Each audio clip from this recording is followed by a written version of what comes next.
Hey guys, we are really busy here in North Carolina getting ready. Sarah has the Coastal Classic this Saturday, so we're really excited, a mother-daughter road trip. So before we go, I wanted to give you guys a quick video tutorial on how I use my notebooks and how I edit the documents to personalize them.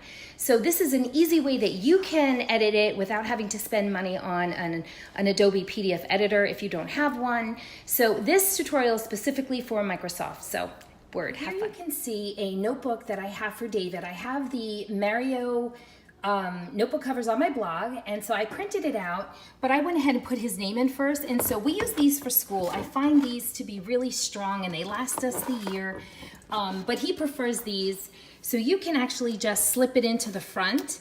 And then these also have spines that I've created some matching spines on my blog for some of the notebook covers. So now I'm going to show you how to my blog. You go to my Google Drive, you click on the link, and you will download the files that you want.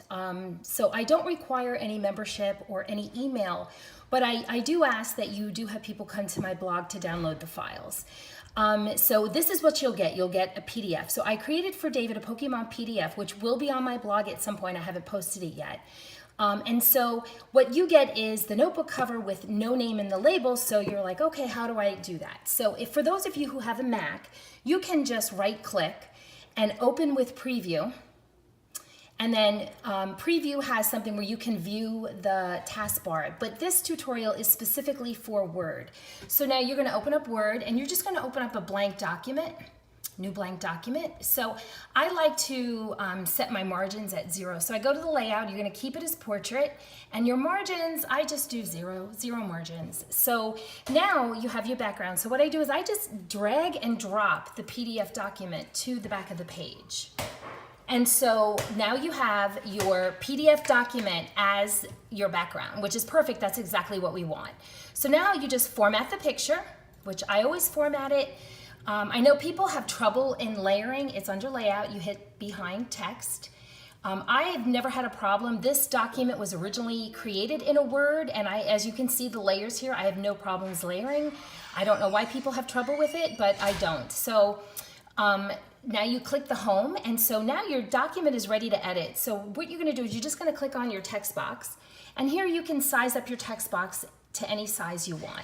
So let's fill up the entire inside of this label. And for those of you who are really creative, you can even add a different color in the background of your text box, because you can, down here it'll say format shape. I don't bother to do that for this, but hey, if you wanted to get really crazy, you could. So now what I'm going to do is I'm going to come over here and pick out my fonts. So well, first I'm going to make it in the middle. I always have his name in the middle. So I made the mistake of downloading tons of great free fonts, and I have not really put them into collections yet, which I do recommend you do. But for today's tutorial, I'm going to use Skater Park. It's a really cute font that I had gotten for free, and so I'm going to go down, I'm going to say, oh, size 48. You can always resize it. So now I'm going to click in his name, David. And now you're just going to click out, and so now you can just sort of move it around and see, like, where do you want it? Oh, that looks pretty good.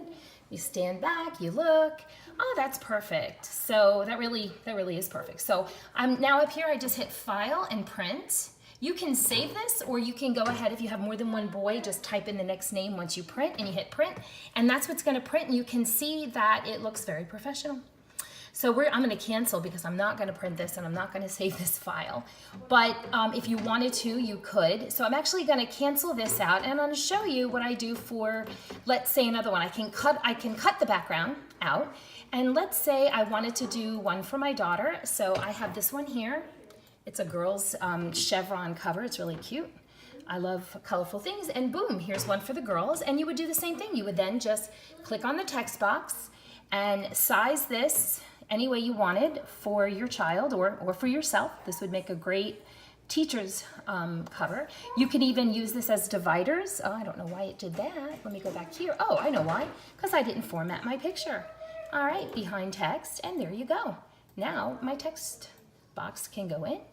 And so if you're a teacher and you wanted to make this a subject, you could do math or history, you know, for you or for a teacher planner. So for Sarah, let's say I'll use Handily. That's another nice font I had gotten. I don't remember where I got that one from. But again, a free one. And then I'll just type in her name. And I'm like, okay, I could actually make that a little bit bigger. And I think I will. And so here we go. Let's go to 72. Wow, that's nice. And you know what? It's a burgundy, so we can even make her name in burgundy. Oh, I think I want that a little darker. And that's what we'll do. We'll go down, we'll make it a little darker. And there we go. Perfect, she's done. So, and that's how you edit. So enjoy.